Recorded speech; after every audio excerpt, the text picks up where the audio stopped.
ಇವತ್ತು ನನ್ನ ಮದ್ರಂಗಿ ದಿನ. ಆದರೆ ನಾನು ಖುಷಿಯಾಗಿರಲಿಲ್ಲ. ಸುಮ್ಮನೆ ಎಲ್ಲರ ಮುಂದೆ ನಗಾಡ್ಕೊಂಡಿದ್ದೆ. ಅದರ ಮಧ್ಯೆ ನನಗೆ ಆಗಾಗ ವ್ಯಾಮಿಟ್ ಬರೋದು. 2-3 ಸಲ ಅವಾಯ್ಡ್ ಮಾಡಿದ್ರು ಅದನ್ನು ಕಂಟ್ರೋಲ್ ಮಾಡೋಕ್ಕಾಗಲಿಲ್ಲ. ಹೋಗಿ ಬಾತ್ರೂಮ್ನಲ್ಲಿ ಮಾಡ್ತಿದ್ದೆ. ಅಮ್ಮನಿಗೆ ತುಂಬ ಟೆನ್ಷನ್, ಏನಾಯಿತು ಅಂತ.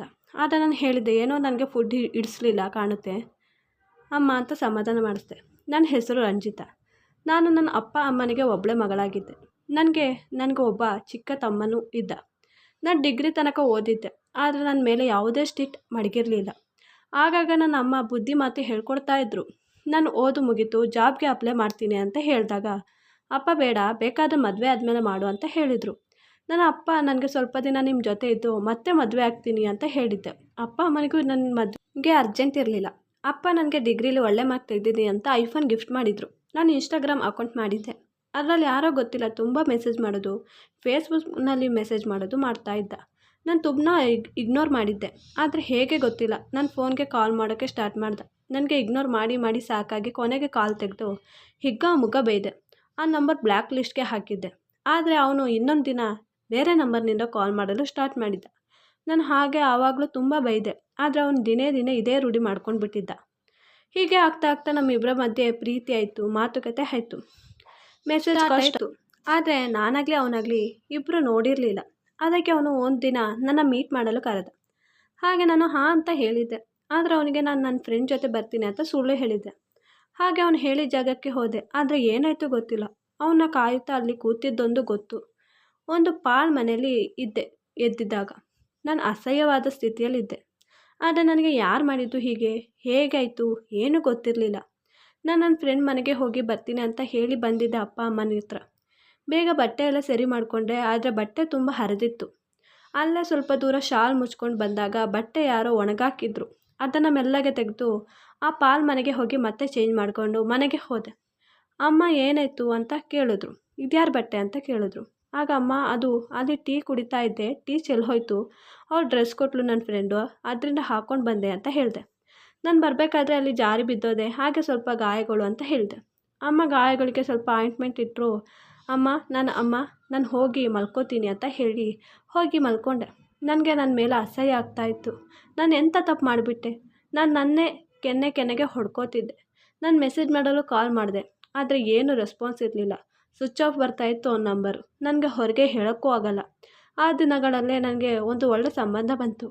ಅವನೊಂದು ಹಠ, ನನ್ನ ಹುಡುಗನಿಗೆ ನಿಮ್ಮ ಹುಡುಗಿನ ಇಷ್ಟ ಆಗಿದೆ, ಅವ್ನು ಮದುವೆ ಆದರೆ ಅವಳನ್ನೇ ಮದುವೆ ಆಗೋದು ಅಂತ ಒಂದೇ ಹಠದಿಂದಿದ್ದಾನೆ, ದಯವಿಟ್ಟು ಮದುವೆ ಮಾಡಿಸ್ಕೊಡಿ ಅಂತ ರಿಕ್ವೆಸ್ಟ್ ಮಾಡಿದ್ರು. ಅಪ್ಪನೂ ಅಲ್ಲಿ ಇಲ್ಲಿ ವಿಚಾರಿಸಿದಾಗ ಒಳ್ಳೆ ಸಂಬಂಧ ಅಂತ ಇತ್ತು. ಹಾಗೆ ನನಗೆ ಕೇಳಿದ್ರು. ನಾನು ಯಾವುದೇ ಮೂಡಲ್ಲಿ ಇರಲಿಲ್ಲ. ನಾನು ನಿಮ್ಮ ಇಷ್ಟದಂದೆ ಅಂತ ಹೇಳಿದ್ದೆ.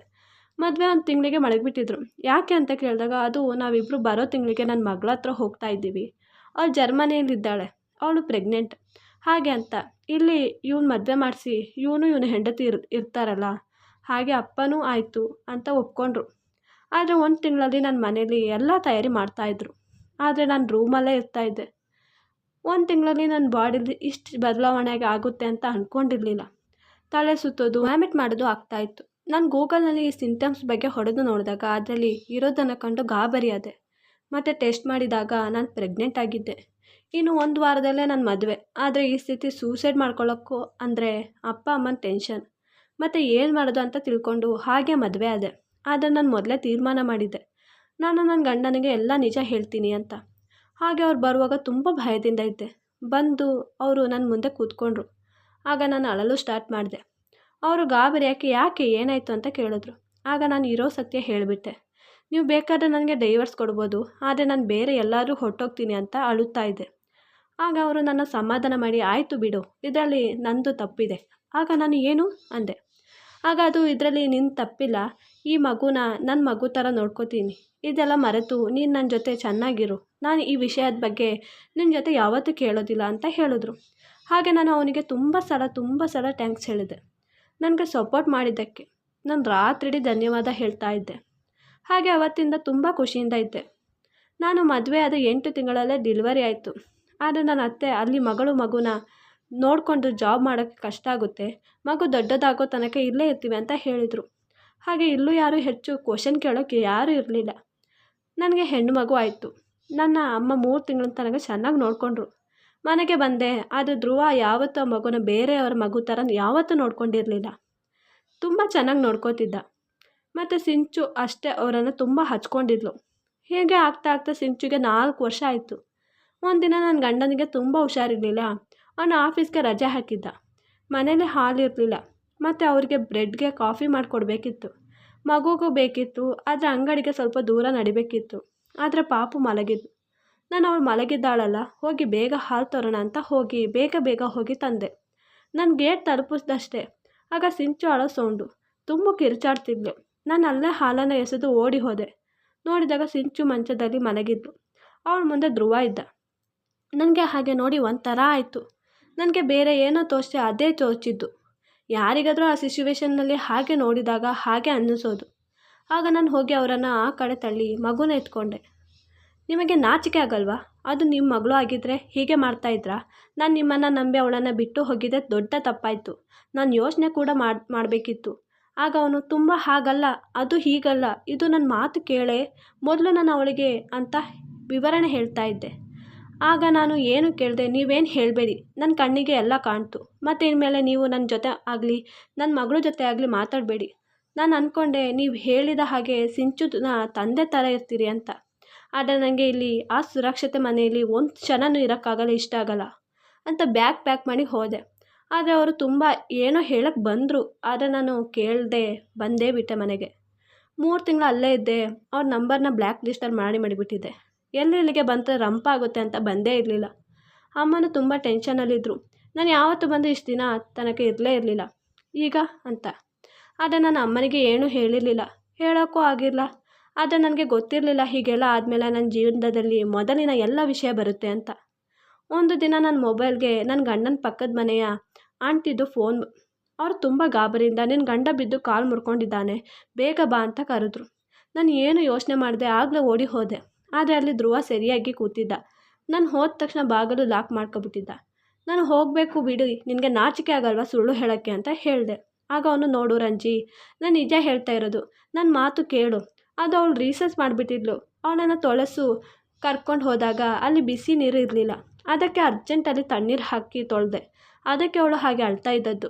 ಅವಳನ್ನು ಮಂಚದ ಮೇಲೆ ಮಲಗಿಸಿ ಚಡ್ಡಿ ಹಾಕಿ ಕೊಡ್ತಾ ಇದ್ದೆ. ಅಷ್ಟರಲ್ಲಿ ನೀನು ಬಂದು ಏನೆಲ್ಲ ತಿಳ್ಕೊಂಡೆ. ನೋಡು, ಯಾವುದೇ ತಂದೆ ತನ್ನ ಸ್ವಂತ ಮಗಳಿನ ಹತ್ರ ಹಾಗೆಲ್ಲ ಮಾಡಲ್ಲ ಅಂತ. ಆಗ ನಾನು, ಏನು ಸ್ವಂತ ಮಗಳ? ಹಾಂ ಹೌದು, ಅದು ನಾನು ಕೆಟ್ಟ ಹುಡುಗರ ಜೊತೆ ಸವಾಸ ಮಾಡಿದ್ದೆ ಅವತ್ತು. ಅವರು ತುಂಬ ಕೆಟ್ಟ ಕೆಲಸ ಮಾಡ್ತಾಯಿದ್ರು, ನನಗೂ ಹೇಳಿ ಕೊಡ್ತಾಯಿದ್ರು. ನಾನು ಮೊದಲು ನಿನಗೆ ಅವ್ರ ಥರ ಮೆಸೇಜ್ ಮಾಡಿದ್ದು, ಅವ್ರ ಐಡಿಯಾದ ಪ್ರಕಾರ. ನಾನು ನಿನ್ನ ಜೊತೆ ಪ್ರೀತಿ ನಾಟಕ ಆಡಿದೆ. ನನಗೆ ನಿನ್ನ ಮನೆ ಅಡ್ರೆಸ್ ಗೊತ್ತಿತ್ತು. ನೀನು ನನ್ನ ಮೀಟ್ ಮಾಡಲು ಬರುವಾಗ ನೋಡಿದ್ದೆ. ಆಗ ನೀನು ಒಬ್ಬಳೇ ಬಂದಿದ್ದು ಗೊತ್ತಾಯಿತು. ನನ್ನ ಫ್ರೆಂಡ್ ಹೇಳಿದ್ರು ಇದೇ ಚಾನ್ಸ್ ಬಿಡಬೇಡ ಅಂತ.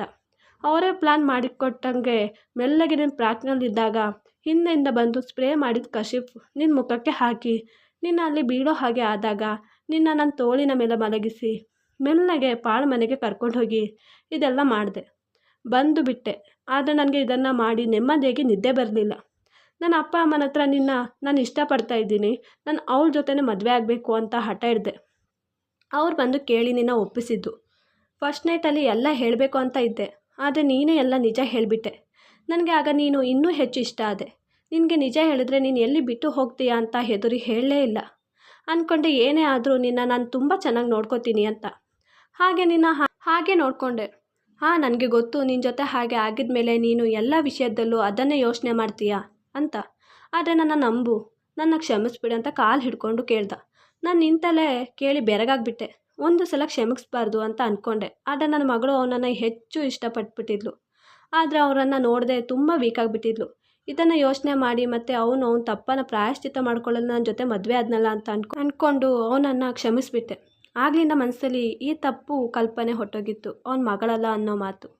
ಆಗ್ಲಿಂದ ನಾವು 3 ಜನ ತುಂಬ ಚೆನ್ನಾಗಿದ್ದೀವಿ. ಈ ವಿಡಿಯೋ ಇಷ್ಟವಾದಲ್ಲಿ ಪ್ಲೀಸ್ ನನ್ನ ಚಾನಲ್ನ ಲೈಕ್ ಆ್ಯಂಡ್ ಸಬ್ಸ್ಕ್ರೈಬ್ ಮಾಡಿ.